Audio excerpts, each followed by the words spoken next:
सासू माँ बदल गई। कहानी उस घर की है जहाँ बहू और बेटी को एक माना जाता था, लेकिन फिर अरे शिखा बेटा, तू रसोई में क्यों घुसी रहती है? जा, रोटी मैं बना लूंगी। नहीं नहीं माँ जी, आप बैठिए, बस सारा खाना बन ही गया है। श्वेता को बोल देती हूँ, वो खाना लगा देगी सबका। सॉरी भाभी, मेरे पास वक्त नहीं है। माँ, मुझे पैसे देना, पार्लर जाना है। हाँ हाँ चली जाना, भाभी को भी ले जाना।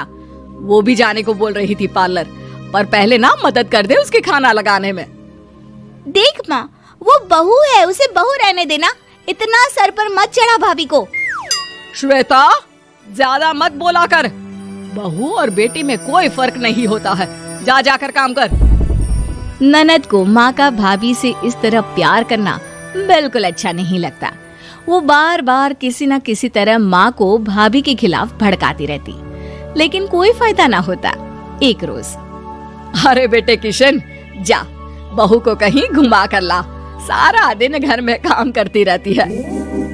हाँ हाँ माँ, हम लोग जा रहे हैं ना गोवा। अच्छा जी, भाभी ने तो हमें बताया भी नहीं। वैसे तो सारी पंचायत करती है, ये गोवा वाली बात क्यों छुपा गई हमसे? अरे क्योंकि उसे खुद नहीं पता था बहन। मुझे टिकट सस्ती मिल रही थी तो मैंने बुक कर दिया। हाँ शिखा, पैकिंग कर ले, संडे हम जा रहे हैं गोवा। दोपहर में शिखा पैकिंग कर रही थी कि सास आ जाती है। ये क्या बहू, साड़ियाँ? अरे गोवा जा रही है घूमने या फिर शादी में मायके हैं? माँ जी, ऐसा कुछ है ही नहीं, समझ में नहीं आ रहा क्या रखूं कपड़े में। अरे तेरी और श्वेता की साइज तो एक ही है, उसके कुछ मॉडर्न कपड़े ले ले, आकर लौटा देना। हाँ माँ जी, ये ठीक रहेगा। शिखा श्वेता के पास जाती है और उससे कपड़े मांगती है। ना जी ना, मैं अपने कपड़े ना दूं, वैसे भी फैल जाएंगे मेरे कपड़े, बहुत महंगे वाले हैं। शिखा मुंह लटकाकर कमरे में आ जाती है तो सास कहती है, चल तैयार हो जा, तुझे मैं शॉपिंग करा कर लाती हूँ गोवा की। बस फिर क्या था, सास बहू निकल जाते हैं मार्केट और एक से बढ़कर एक ड्रेस खरीद कर घर आते हैं। पहले बता देती कि नए कपड़े दिलाने वाली है भाभी को, तो मैं अपने ही दे देती ना भाभी को, मुझे दिला देती नए कपड़े। देख श्वेता, परिवार का मतलब सबके साथ रहना होता है, ना कि सिर्फ अपना सोचना। वैसे भी तुझे अच्छे संस्कार सीखने चाहिए। और रही बात कपड़ों की, तो शिखा, आज से घर पर भी तू मॉडर्न कपड़े ही पहनेगी। कोई जरूरत नहीं है ये साड़ी वाड़ी लपेटने की। अब क्या था, घर पर श्वेता और शिखा एक जैसे रहते। एक बार पड़ोसन आती है।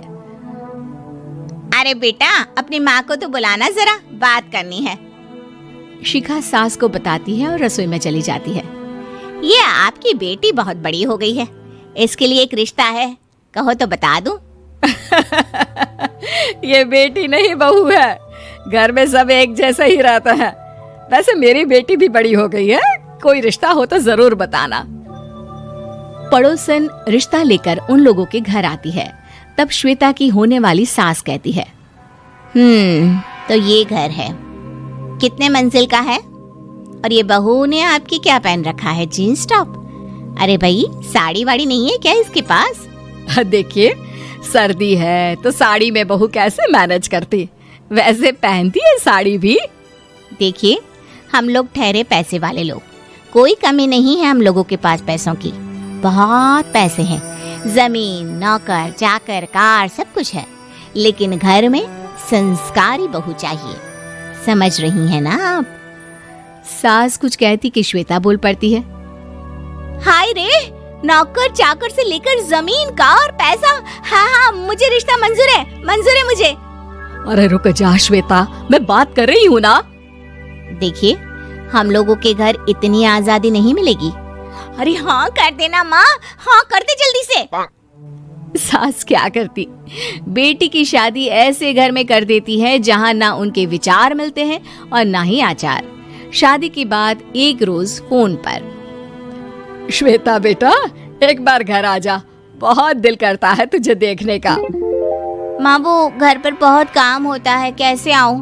बड़ा घर है, लेकिन आने जाने वालों की लाइन ही लगी रहती है। बेटा मैं तो जानती थी उस घर का हाल, लेकिन तू ही नहीं मान रही थी। माँ देख, हर घर का यही हाल है।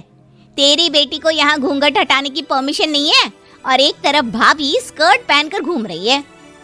बेटा मुझे क्या पता था कि मेरी बेटी को ससुराल के नाम पर पिंजरा मिल जाएगा। अच्छा माँ, फोन रखती हूँ, सास को गर्मा गर्म रोटी खिलानी है। तुम लोगों की तरह नहीं कि एक रोटी बनाओ, एक सब्जी बनाओ, फिर सारा दिन फ्री होकर घूमो। सास फोन तो रख देती है, लेकिन सोच में पड़ जाती है कि एक तरफ बेटी जिसे कोई आजादी नहीं, वहीं दूसरी तरफ बहू जिसे देखकर लगता ही नहीं कि उसकी शादी भी हुई है। अगले रोज, शिखा, अरे ओ शिखा। हाँ माँ, क्या हुआ? कुछ चाहिए आपको? मैं जिम जा रही थी। जिम के कपड़ों में बहू को देखकर सास को घूंघट में अपनी बेटी का ख्याल आता है। देख बहू, घर में बहू की तरह रहा कर। इतने टाइट कपड़े पहनकर जिम जाना पसंद नहीं मुझे। जा जाकर रोटी बना। रोटी? माँ अभी तो शाम की 6 बजे हैं, इस वक्त रोटी? अब क्या मेरे खाने पीने पर भी पहरा है? अरे जब मर्जी तब मैं अपने घर में खा भी नहीं सकती क्या? बहू को अजीब लगता है। वो समझ नहीं पाती कि जो सास कल तक इतनी सपोर्टिव थी, उन्हें अचानक से क्या हो गया। वो किचन में जाती है, गरम रोटी के साथ 2 तरह की सब्जी, रायता, सलाद सब लेकर सास के पास आती है। माँ जी, खाना। इतना सारा खाना? राक्षस समझा है क्या मुझे? रोटी मांगी थी मैंने गर्मा गर्म बस। पर माँ जी, रोटी खाती किससे आप? सब्जी तो बनानी थी ना।